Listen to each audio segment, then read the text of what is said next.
everyone, and greetings, Peralta colleges and the Berkeley City College family and community. Welcome to the third gathering of the Foundation's Distinguished Leader Series and today's Fireside Chat with our host, Berkeley City College President Angélica Garcia, and special guest, Berkeley City Mayor Jessie Adaguin, and our State Senator Nancy Skinner.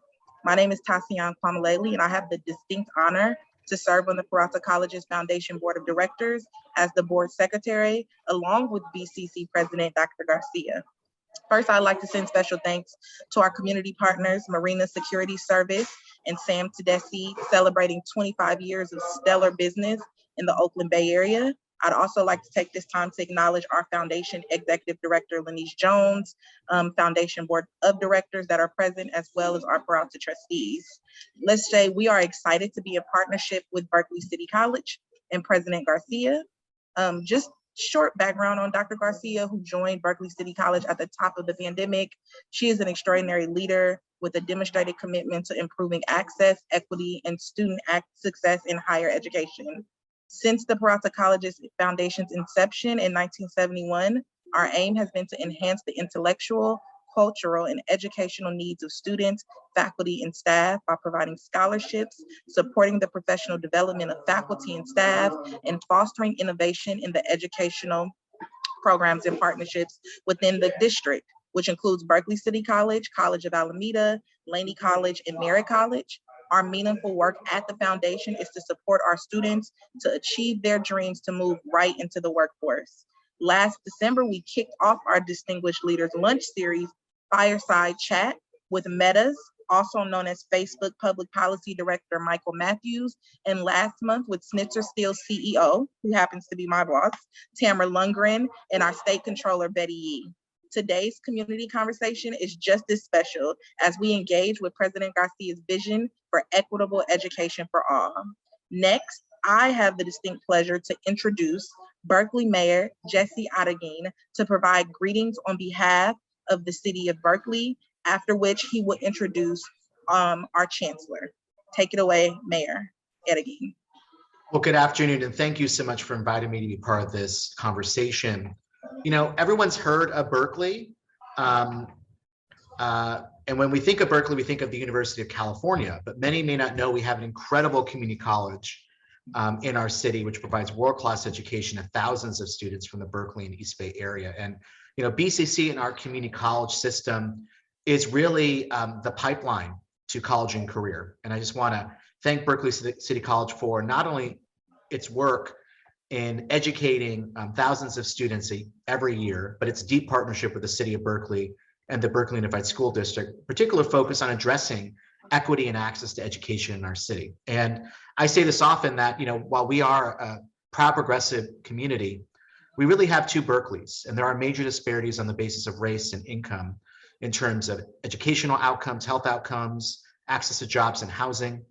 And it really takes an entire community effort to close the opportunity gap and to make sure that our young people have a pathway to college, including Berkeley City College. And obviously a lot has happened over the past several years with the investment by the state of California to provide 2 years of community college instruction to students. And we need to continue to build on that to create that pipeline to our four-year institutions and to our career sector as well. You know, equity is key to BCC's mission, and I just want to highlight just some programs that BCC has launched in the past few years. The Undocumented Student Resource Center, which serves not only undocumented BCC students, but the broader undocumented community in Berkeley. And then as well, the incredible work that happened during the pandemic. And I remember coming into my office during the pandemic. Our office is literally around the corner from Berkeley City College on Center Street, and seeing lines of students lining up for bags of groceries, not just students, but also families. And the work that BCC did as a safety net for its students, providing food, security, supporting families and students with basic needs was so essential to get so many during these last 2 years. And just want to commend BCC for its support of its students during the pandemic. You know, I just want to speak to the importance of community colleges and education. You know, we're living in a time where demand for education is higher than ever. And what makes community colleges a great choice is that they open doors for multiple opportunities, whether you want to attend a four-year university, attend a trade school, or simply have not figured out what you want to do. Community colleges such as BCC provide opportunities to pursue your dreams. People who attend community colleges are just as, even oftentimes more successful than those who attend four-year institutions. And we're fortunate to have BCC in the greater Peralta district providing so many resources to students and families, and even older students as well. And I'm always inspired by the achievements that come from the students who often go on to do great things right here in our community. We've had a deep partnership with BCC over the years, and one of which is our 2020 initiative to close the opportunity gap in student achievement, which was established in 2008, bringing together our city, our school district, UC Berkeley, the Peralta colleges, to close the achievement gap so all young people in Berkeley can grow up with equitable opportunities to achieve high outcomes and realize their full potential.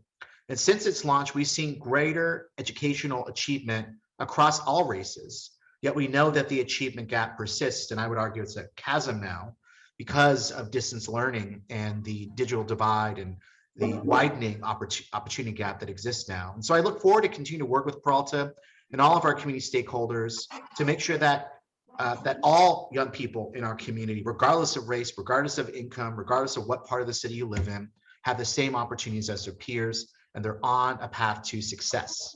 And I really do believe that speaks to our community's values of equity and inclusion. The Peralta also is a hub for STEM careers with many opportunities in this field, and want to make sure that our next generation is equipped to find innovative ways to solve issues such as healthcare and climate through these fields. And that's why I'm proud to have worked with Bayer Pharmaceuticals to help not only extend their development agreement so that they can continue to stay and invest in Berkeley and expand, but also to provide $33 million in community benefits over the next 30 years, including significant investments in STEM programs for youth. And separately, Berkeley City College received a $2.8 million grant from the California Institute for Regenerative Medicine to help train the next generation of stem cell researchers. And through these efforts and through the work of partnerships like with Wareham Development, we are working to expand opportunities for young people to get training and careers in the STEM field. And soon we'll break ground on the expansion of BCC just across the street from City Hall at Milvia and Center Streets. And once completed, this 6-story building will provide new classrooms, art studios, and learning resource facilities. And I look forward to working with Peralta to make sure we can get this project done, to provide significant academic space to allow more students to attend Berkeley City College, an exceptional institution. So before I close, I want to briefly give a shout out to Dr. Angélica Garcia, who's been BCC's president since May 2020. And despite her job in the early days of the pandemic, she's been able to navigate this unprecedented situation and to continue to guide Berkeley City College and the incredible work that it does. And I look forward to working with Dr. Garcia in continuing our investments, especially in lifting up students and families of color. And you'll also be hearing from our incredible state senator, Nancy Skinner, champion of higher education. And I just want to note that most recently, when UC Berkeley was forced to cut admissions, Senator Skinner sprung to action and demonstrated great leadership to make sure that despite a court decision, thousands of qualified students will be able to get a world-class education. And that's just one example of her incredible leadership on access to higher education. So I now want to turn it over to the Peralta College's interim chancellor, Jeanette Jackson. Thank you. Thank you very much. And I won't take very long. I just want to say, first of all, good afternoon and welcome to all of you that are in attendance. As the interim chancellor, it's my privilege to be among this most august group of panelists. Senator Nancy Skinner, who I've known since my days at College of Alameda, City of Berkeley Mayor Arifin, who I just met virtually for the first time, and to President Garcia and the Peralta Foundation staff for hosting this forum. I'm here mostly as a listener, and I hope to gain greater knowledge and understanding about BCC's vision for equitable education.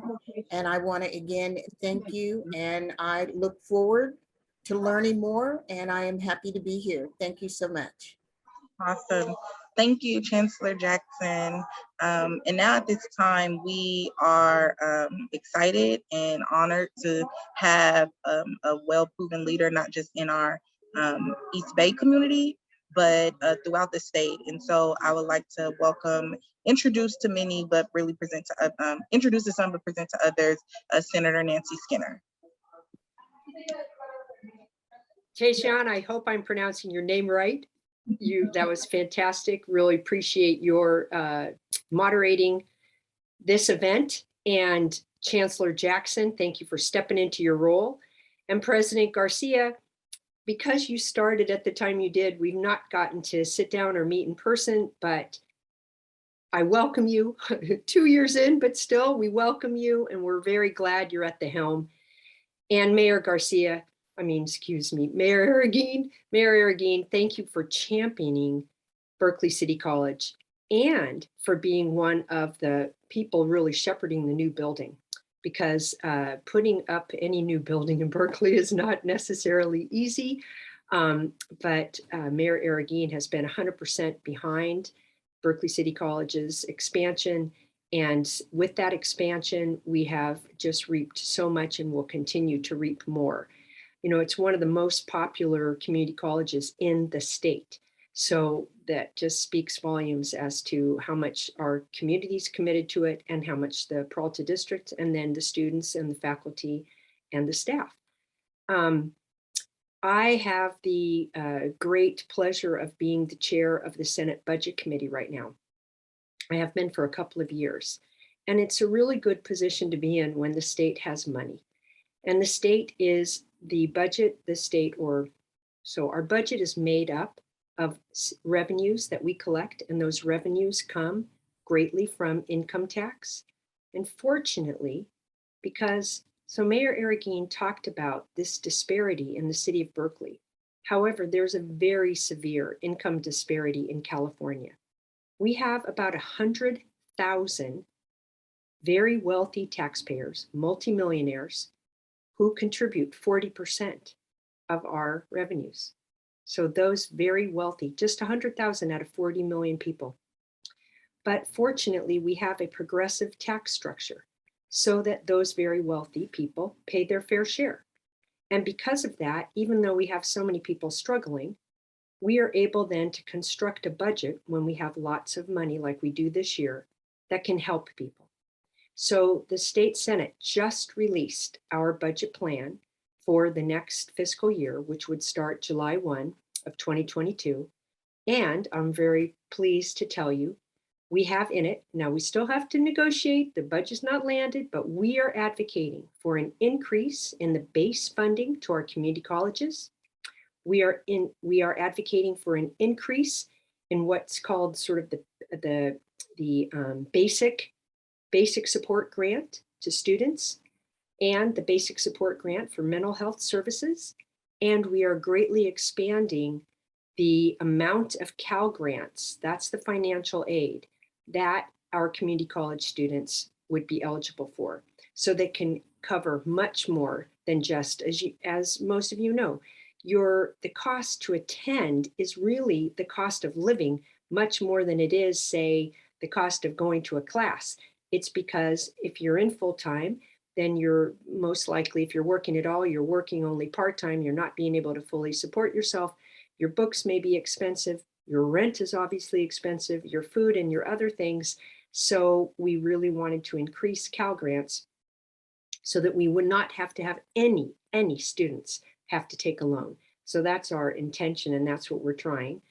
And we just released our budget plan, and we've also included more money for student housing so that those community colleges that are willing to partner to build it themselves or to partner with the private sector would be supported by the state. And last year we put $2 billion in for student housing that we would share between the CSUs, the community colleges, and the UCs. And this year we're advocating for 1.5 billion more so that community colleges would have at least 500 million to be able to build student housing.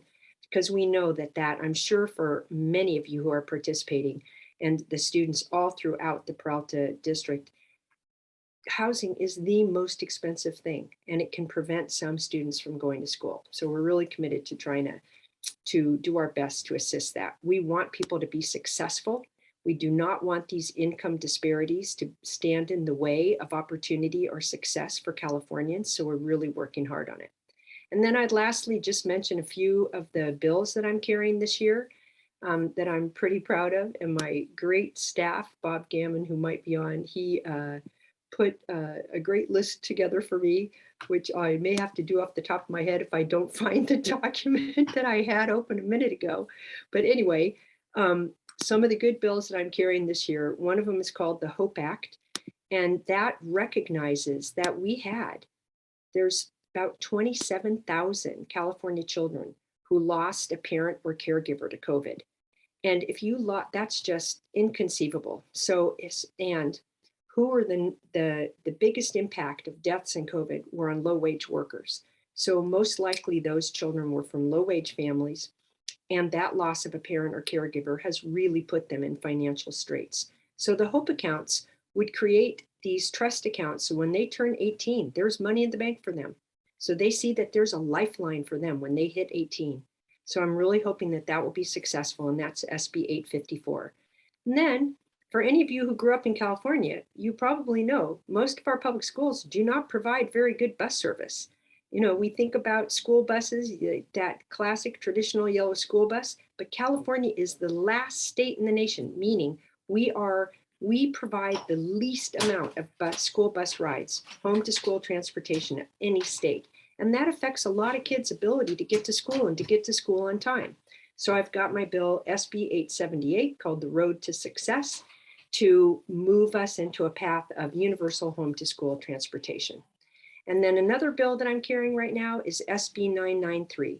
And that's to recognize that if you have been a victim of crime, that could affect your financial income. You know, either it could have affected you financially because things were stolen from you, or you could have been injured. It could have affected your ability to go to work. It could have traumatized you. And so we want to really expand services for crime victims, because what we've seen, even though California has a great crime victims program, we also have some prejudices built in, as the society does in general. So some victims are considered less worthy than others. And what we found is that those neighborhoods that have the highest crime rates had victims that had the lowest ability to access our services. And that's completely unfair. So I'm expanding the financial support for crime victims and removing obstacles so that every and any crime victim would be able to access support. And that's SB 993. And finally, SB 1142 is really in response to the fact that we see across the country states limiting our ability, I say, women's and people's reproductive freedom. So even though Roe versus Wade, and Roe versus Wade was, that court decision was made right about at the time that I first had to confront, when my fertility first began and when I first anticipated whether I would ever carry a child or not. So I have lived my adult life with that legal ability to make my choice. And yet now we see across the country, states trying to take that away, and maybe the US Supreme Court willing to overturn it. We'll see. But California, we completely support every person's reproductive choices and reproductive access and reproductive freedom. And so I'm carrying a bill, SB 1142, that would establish a fund. So whether you are a Californian or you're from another state, if you have financial difficulty in accessing your abortion services, say you need childcare, say you need travel support, whatever you need, we would have a fund you could apply for and we could support you. So I'm very proud of that too. And I'll leave it at that. And apologies, President Garcia, if I cut into some of your time, but really appreciate being able to interact with you, and glad to be your partner and the entire Peralta District's partner in trying to advance quality education and equitable opportunity for everyone. Thank you so much, Senator Skinner. No problem at all. Certainly, you've been a champion not just for our local community, but as you have just shared, for all residents across the state. Buenas tardes, good afternoon, everyone. My name is Angélica Garcia, and I'm the president of Berkeley City College. I have the distinct honor of serving in this role since May 2020. I'm going to ask my colleague, Tom Rizza, to bring up a slide deck because we have a lot that we want to share, a lot that we want to bring to your attention, and at the very end, invite you to partner with us. So to begin, I know that some thank yous have already been provided and some welcomes, but I do want to express my gratitude to Mayor Arreguin and Senator Skinner for joining this fireside chat as questions are coming in of our local community members and residents. I'm grateful for our trustees from the Peralta Community College District who are on the line. I believe Trustee Delphine Polk is with us. Certainly Dr. Jackson is our chancellor. And I also want to note that, leadership for the college, yes, I'm the college president, but I am but one person in what is an entire community. So I'm grateful to colleagues that I have joining from the ranks of the executive cabinet, the vice presidents, as well as our academic senate president, Matt Freeman. I think I saw him on the line. Our partners, some of our local partners, there's no way to name everyone, but I did see and finally meet John Kaner in person yesterday at the Berkeley Chamber. So representing the Downtown Berkeley Association, glad to have you on board. And we also have Dr. Droker, interim deputy director for the Peralta Community Colleges District. So we chatted, or the kind of the focus of this chat was, well, who am I? As that's already been described, I joined in May 2020. And, one of the things is that most people want to lead with credentials. Where did I go to college? What jobs have I had? What titles have I had? And that's just not where I come from. So while I've been in the Bay Area for the better part of the last 20 years, I'm originally from the Central Valley, agriculture, Fresno to be specific. I come from a very strong line of Mexican matriarchal family. Soy la nieta de inmigrantes, so I'm a granddaughter of immigrant grandparents, second generation born in the United States. I identify as Chicana, which for me really holds both racial, ethnic, cultural, and political connotations and definitions. Being from the Central Valley, I don't know if you saw, but Mayor Arreguin had in the back the Cesar Chavez recognition, right? That ag farm movement, Dolores Huerta. And so I could have put here that I identify as Latina or a woman of color, but Chicana more is apropos to how I walk through this world. I'm one of 4 siblings, and honestly, of all the people on this panel or that are joining us, I feel like, we have a senator who's joining us, but the person that I'm most nervous about is that my sister is in the audience and has found a way, along with some other just dear beloved friends and family members, but my sister, Irene, because she is one of these people that falls in this matriarchal line of strength and leadership and just resilience. I'm a daughter, a sister, a prima, which is a cousin, a tia, which is an aunt. I'm first generation college student, and certainly the first in my family to attend and complete college. I'm a wife.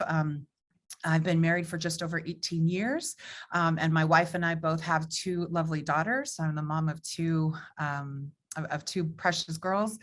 I've been active in the PTA board, active in other areas. I'm a social worker by training and started in education as a high school teacher and coach. I get to lecture sometimes at some of our local 4-year universities. I'm a Lego world builder with my youngest daughter, Eliana. That is one of our favorite things to do, which interestingly enough, during the pandemic, because we were sheltered in place and we couldn't see our family, we started the Lego world creation by creating mini towns where family were in Fresno, in San Diego, in Santa Rosa. My in-laws are in Santa Rosa, here in Berkeley. And lastly here, all of that, I'm a first generation professional. There's no one in my family that has the kind of role or work that I have. And so it's been a learning experience. And so all of that, as president of Berkeley City College, is that my leadership perspective really is informed by this cultural, this ethnic, familial, regional, and global context. So as we now go into the role, well, what does that look like here? What does that mean? Well, part of my work as an educator, and I think as just a community member with each and every one of you, is how are we creating institutions that are equity minded, that are culturally grounded in the communities in which we serve here in the local East Bay, Berkeley, Albany, Emeryville, where our college gets to show a critical mass of diverse student and faculty and classified professionals, because there's a lot of research that supports how that leads to positive success and completion rates. And ultimately, I think both Senator Skinner and Mayor Arreguin spoke to the effect that, we have some income disparities, and those have some very divisive lines that fall along racial and ethnic lines. And so creating a college community that actively works to break those down is part of the work, and I would say the core of the work of what's happening at Berkeley City College. And so next slide.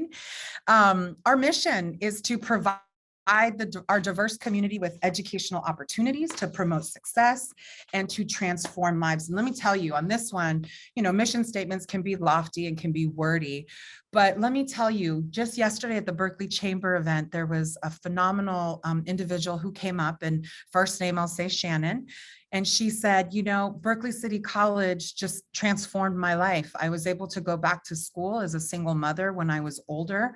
I was able to then finish school, transfer to UC Berkeley, and she is now a business owner here in the local community.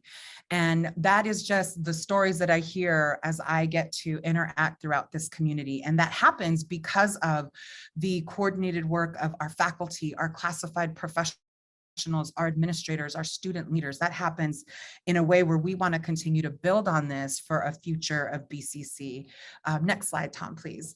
That really builds on some of our achievements. So here's just but a slice of some of the notable achievements for Berkeley City College. We are featured in an upcoming book. We're the only California community college and one of 5 that is profiled in this book called The Community's College, The Pursuit of Democracy, Economic Development, and Success. And a key storytelling part for us was the ways in which communities embrace community colleges. So some of you on this call may have been involved with BCC from the time it was known as Vista Community College, and classes were taking place on the basement of the Ross store on Shattuck Street, or with our partners up the hill behind me here at UC Berkeley, just all throughout.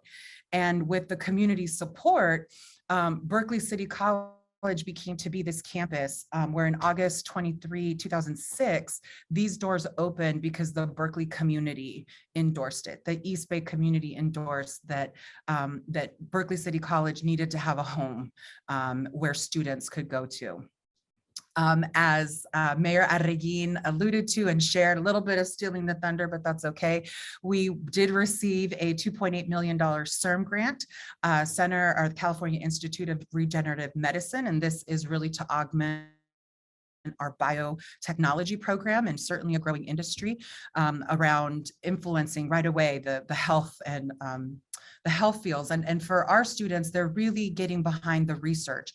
Our sister college, LaNiece, also has a program, and part of their program focuses on the manufacturing. So the fact that students in this community can follow into the bioscience program and have multiple options throughout our district, I think is just a great service to the community.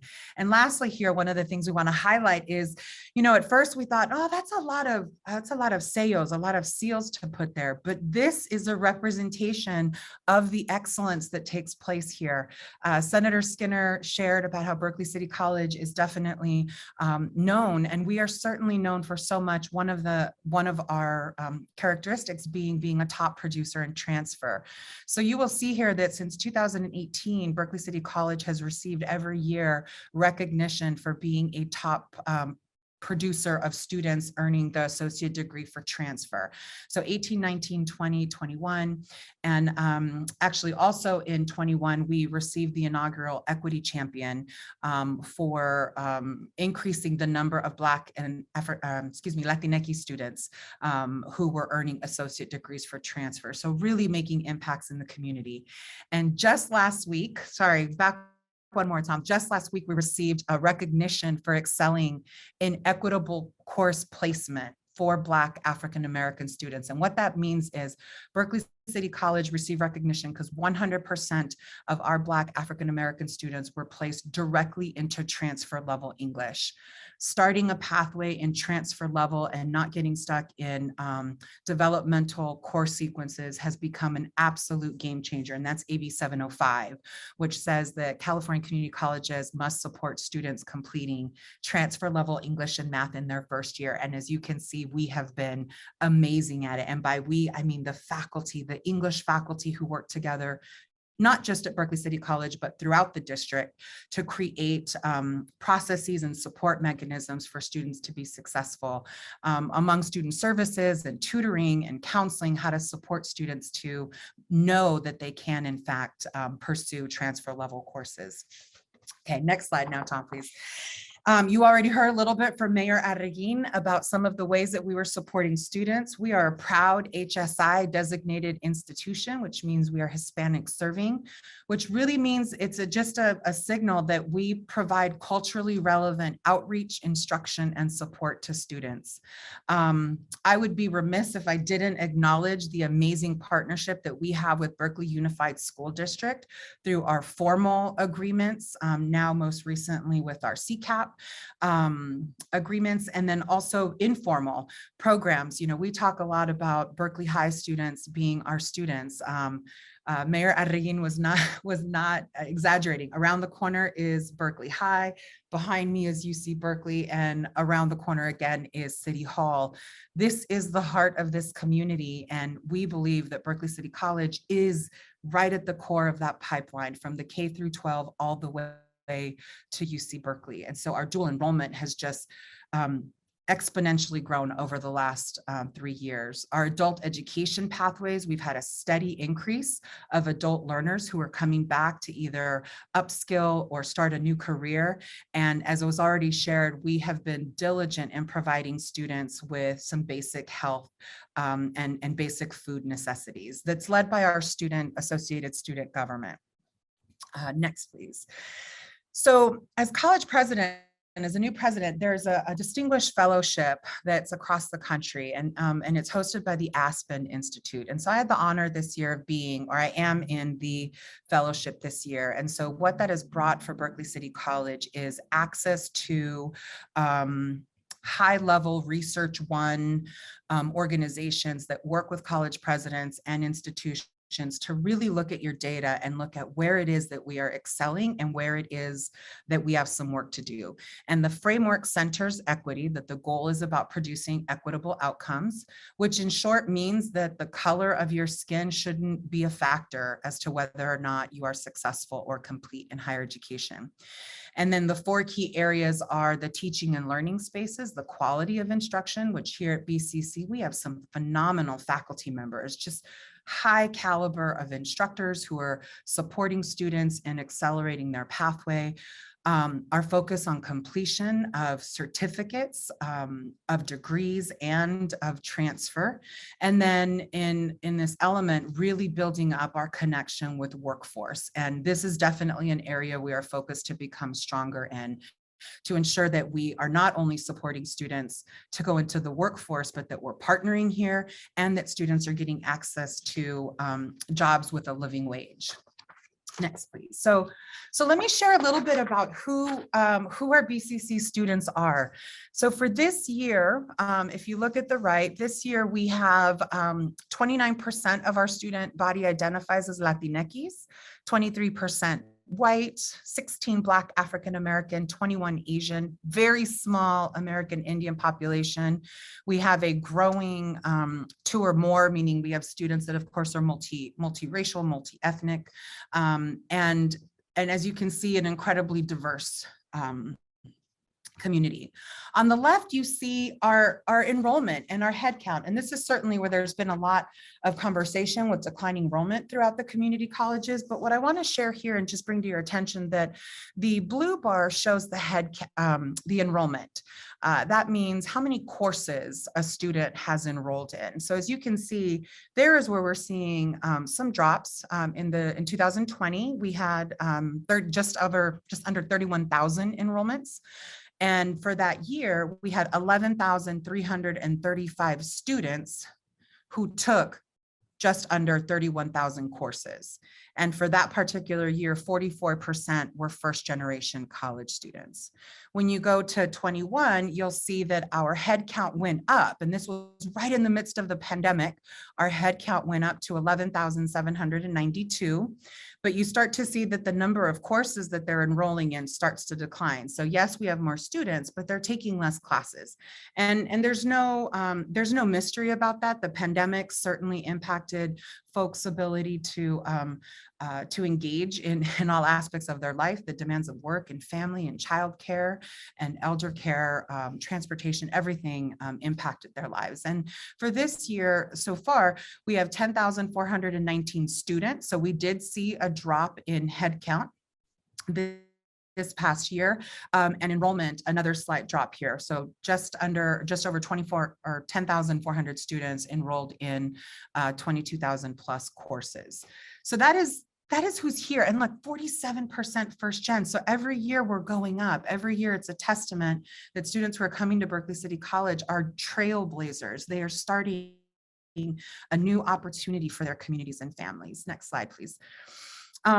So one of the things that we've been paying attention to is how we represent and support our local community. So as you can see, we are overrepresented in some areas, underrepresented in others.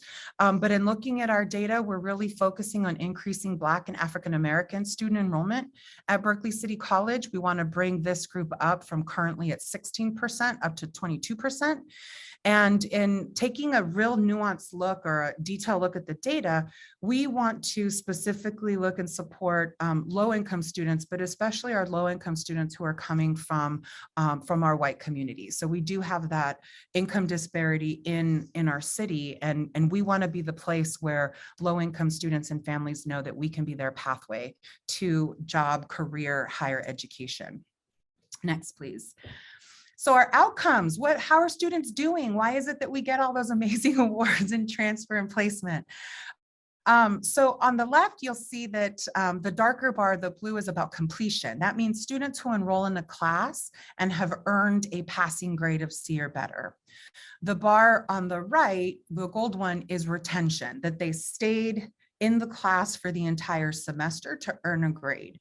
And so as you can see here, our completion and retention numbers are actually quite good in the sense that students, once they enroll and they stay with us past census, they are staying for the semester and they're doing well. What that translates to is you can see the number of transfers that we've had. So from 2019 to 2021, we've had a growth right in the middle of the pandemic. For degrees, so local associate degrees or associate degrees for transfer, we've also had a growth from 410 convert to 449. And certificates, we did, you see a little bit of a jump, but also growing number of certificates from 2019, which was pre-pandemic.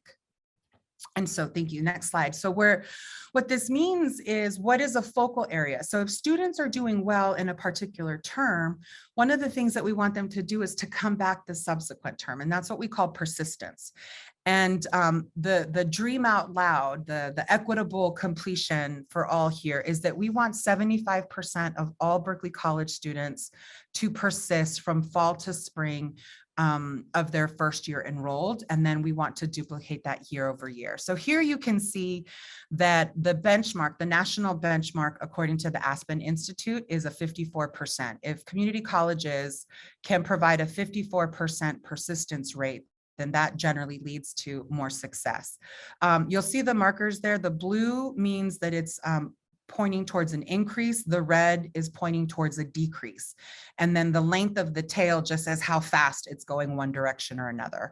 So as you can see, while the average, we are right along with national scales, and we have some groups that are excelling, we are recognizing that we have some students that are falling and we're decreasing a little bit. So our team is working incredibly hard in instruction, and you're going to hear a little bit in some of our guided pathways work how we're attempting to address this, because we recognize that even though we do have some transfers that don't get a degree, for students who transition from community college with either a certificate or an associate degree, they have much higher rates of success in workforce outcomes in the future, of real dollars in their pocket.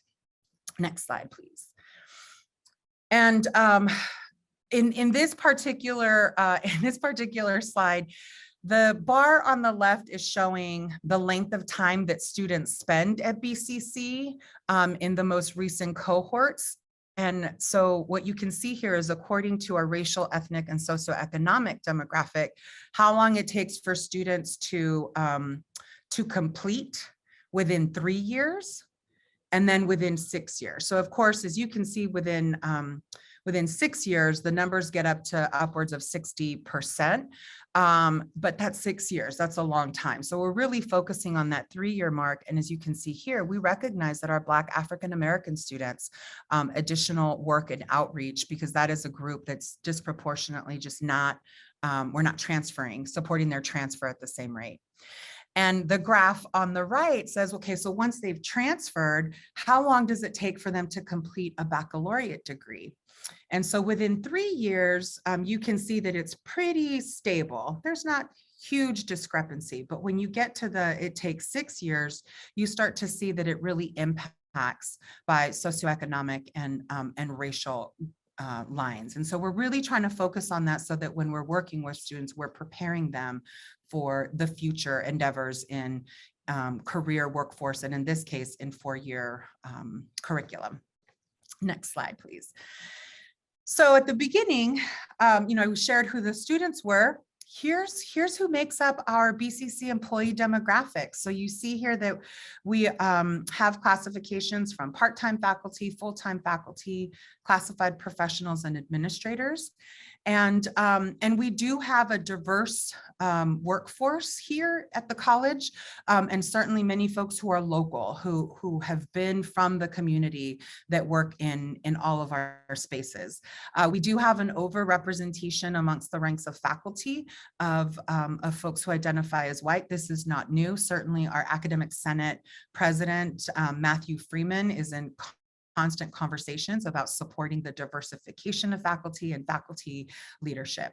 So let's go ahead and move on for these last few slides. So we have to be driven by data. We have to move the needle. It's not enough to say that we care about students, and so we're working really hard to support them. We actually have to consider how we're moving these data points forward. And so what we're presenting here is using the data metrics. We want to advance the students who are completing transfer level math in English. We want to increase the number of students who are completing certificate, degree, and transfer.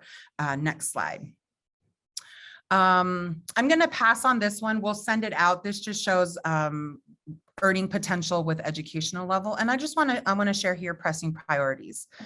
Enrollment management is something that I shared at the beginning, is something that every institution of higher education is addressing. We are having enrollment declines in large numbers across the community college system and even 4-year institutions. Our local CSU East Bay most recently reported a 12% decline in enrollment from last year to this year for them.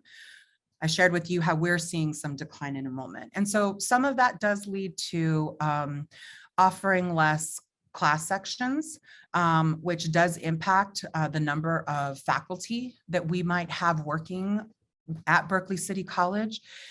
It is something that is done with great care and attention. It is not arbitrary. It is done with our instructional deans, working with department chairs and the faculty to really look at what kind of schedule we can put for students. It's our staff reaching out, making phone calls, ensuring that if a student's class will be canceled, that they get support to enroll in another class, another section, even if it's not at BCC and it's in one of our other colleges in the system. And we like to say a lot of the time that it's not science, it's an art, because it requires all these variables. So there's not an arbitrary line where we say a class of less than 25 students is automatically removed from the schedule. That's not how it works, because a lot of intentional conversation has to happen to make sure that we are minimizing the impact on students. A pressing priority with that is the work we're doing with our guided pathways, where we're really building a student-ready college, and we are focusing on academic and career community interest areas. And just some amazing work has been happening there, where faculty are looking at the curriculum, classified professionals are looking at support service delivery. We are building pathways that lead to completion.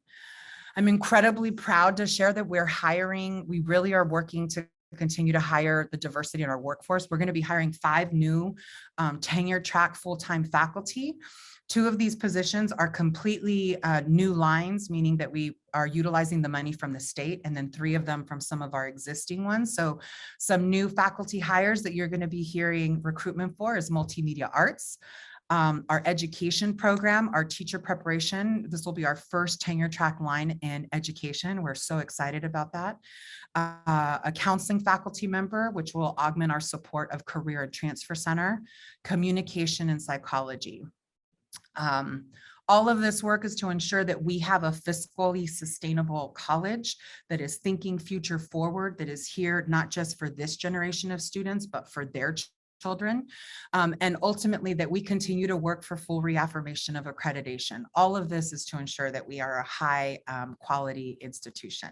Last slide here, I think we're coming up on it. So our partnerships here, many of you are on this call, our local Berkeley Unified School District, the City of Berkeley, the Chamber, Downtown Berkeley Association, UC Campus, just it takes all of us to provide culturally relevant teaching and learning inside and outside the classroom. It takes all of us to produce student-centered spaces. It takes all of us to educate this citizenry for a diverse democracy. And it's one where we are inclusive on bringing in the talents and the gifts of our classified professionals throughout the college. As Mayor Arreguin shared, we have so much to look forward to. So thanks to your support, we are in design for what currently is being called Berkeley City College West, but only because I was tired of hearing the building on Milvia Street or the Milvia Street building. But we'll talk about naming of the building as part of a community process. So here you have some renderings where you see what this is going to look like on the corner of Milvia and Center Street. We're looking to break ground in January of 2023 with a move-in date in December of 2024. So we are excited. We don't put up buildings the rate that UC Berkeley does, but we're excited for that expansion and really just want to thank you for your support. Everything makes a difference. We're going to be reactivating the President Circle for community partners who want to support and advocate in making higher education affordable for BCC students. So much of the contributions and the Peralta Foundation supports this for us, which are the student scholarships that we donate every year. And the Real College Basic Needs, Senator Skinner spoke to this. So we're really focused on raising funds to augment the food pantry, our peer-to-peer mental health support, transportation stipends. That is something that really impacts our students, and continued support of book fees. We would love for you to volunteer your time, your networks, so that we can support students' growth. And I believe you're going to see in the chat a link to donate today or to contact us. It is my absolute honor to be in partnership with each and every one of you. And I'm sure that we could have spent so much more time sharing more information, but I'm grateful for this opportunity to introduce myself and share a little bit about the great work that's taking place at Berkeley City College. And so with that, I'm going to stop so that we can answer questions in the chat. Tom, go ahead and take the slide off. And Tasion and others, I'm not sure if you're doing chat or raised hand. So I'm just going to open it up there to see what questions have come up that you'd like for me to answer, or I believe Senator Skinner or the mayor as well. Yes, thank you so much, President Garcia, for that presentation. And thank you for joining us, Senator Skinner and Mayor Arreguin. I'm just looking through the chat. We're open for questions and answers. Just trying to, if you have a question, please drop it into the chat and we can. Saw a question earlier that Dr. Shears responded to, which was how it is that community colleges are funded. I'm so happy to hear in Senator Skinner's report about where the budget committee is on this, because we really are trying to advocate for appropriate levels of funding for community colleges.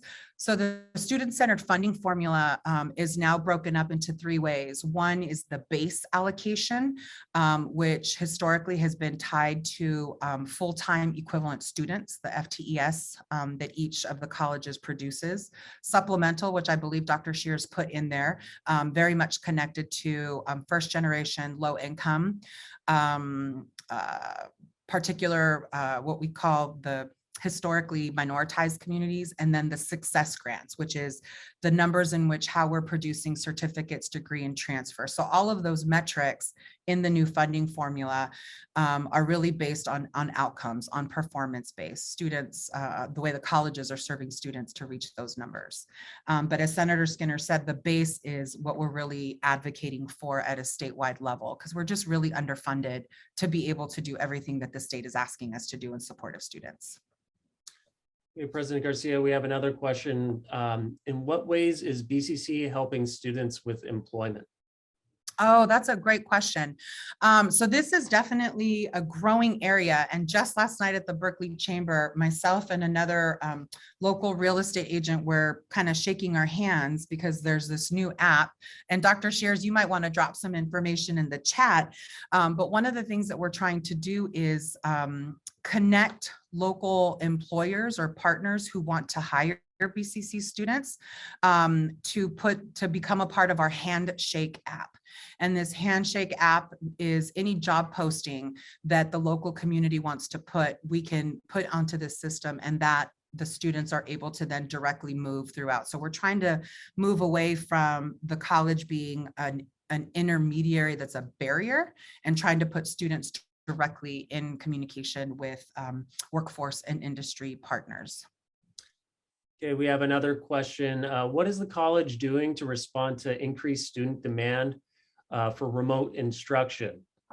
Oh, yes. Well, let me just say that in March of 2020, when throughout the country, throughout the state of California, when everyone was sent home, and then we came back 7 days later, everything went to this virtual environment. And so we learned some key things. One, that an institution like Higher Academy can in fact move faster than a glacial pace when is necessary.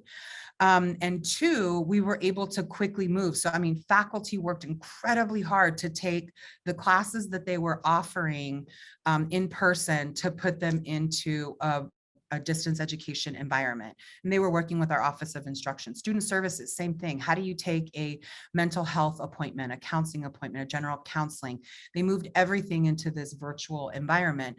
And so what we're learning, and what you'll see in the schedule development, if you're interested in summer or fall courses, is that we still have a preponderance of distance education format or hybrid, which allows for some online, some in person. And of course, we did start offering more in-person courses this spring, and we'll continue to gradually build to that.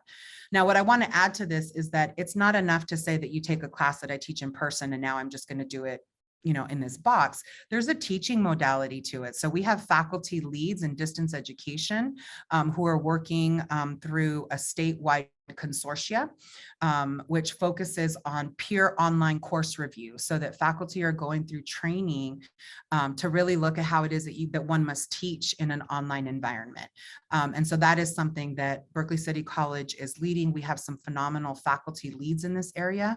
One in particular for whom her area of specialization is a high flex environment, which is a new emerging term in higher education, which allows for high levels of technology so that you can have simultaneous in-person and online with the appropriate equipment for maximum learning. Okay. We have another question from Estefania Estrada. How does BCC train staff about implicit bias? Well, this is certainly something that I'll say there are some compliance parts of it that are connected to human resources around screening committees and hiring processes and supervision and evaluation. But where I want to answer this question is the work that our community has done within the leadership of the administration, our professional development committee. So over the last 2 years, the 2 years have been focusing specifically on equitable outcomes, naming how it is that we address racial and ethnic bias in some of our operations. There have been known researchers and scholars who have helped us with this work. So we've got some amazing scholars down from San Diego State University that have been assisting the President's Task Force on Equity and Racial Justice justice. My understanding is I think they just finished out some listening sessions with students. We do have some work that's happening on how to devise course syllabus that is more equity minded in its language and practices.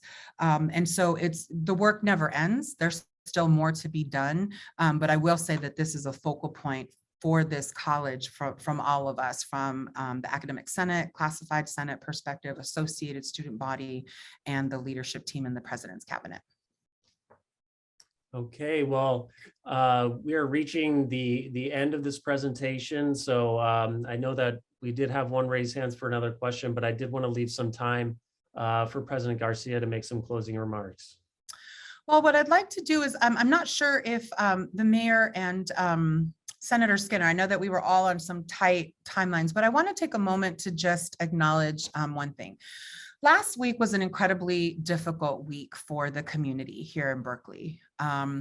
Last Monday, we had the unfortunate passing of a Berkeley High student that took place right here in front of the Berkeley City College campus. And then later in the week, UC Berkeley had a shelter in place because of an active threat. And so that led to a campus lockdown.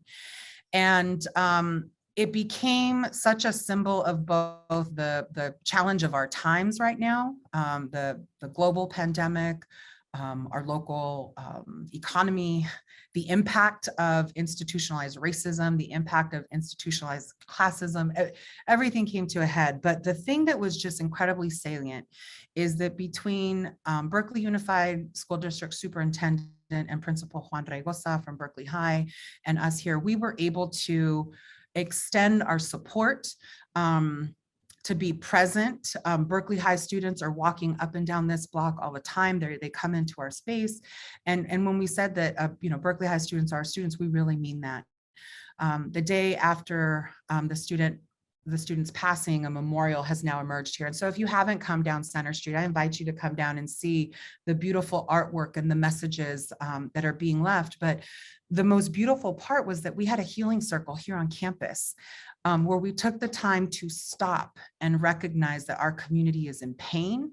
And that pain is as a result of death and grief and loss and suicide, the ways in which we have been taxed in our mental health, the way this pandemic has truly squeezed people's bank accounts and ability to continue to live in this community. It just became a time for us to recognize that we do have a lot of pain and trauma, but together, you're not in it alone. And so we had that healing circle. And then the very next day we were in campus lockdown because of the shelter in place. And while we were in no threat, we were no danger of threat, ourselves and Berkeley High, and I believe even the city of Berkeley, we were all on lockdown for safety measures. And again, a reminder of how we are in this together. There's no struggle that doesn't touch every single one of us. And Berkeley City College, I say that we are right in the middle, from a Berkeley High student all the way to UC Berkeley. And I'm grateful that we are in such tight partnership with our local educational systems, with our local community members and workforce and industry. And I just welcome the opportunity and the invitation so we can continue to partner together so that students can have access to a pathway forward, so that the 47% first-gen students that we have right now, that it stops there, because their generation next will not be first generation. Thank you so much for joining us this afternoon. This is but the beginning of a conversation, and I really hope to be in community in person with so many of you soon. Thank you very much.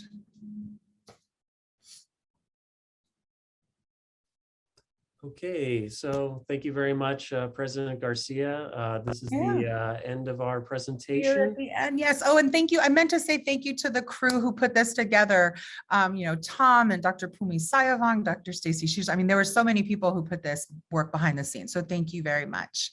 It was great to have so many partners here today.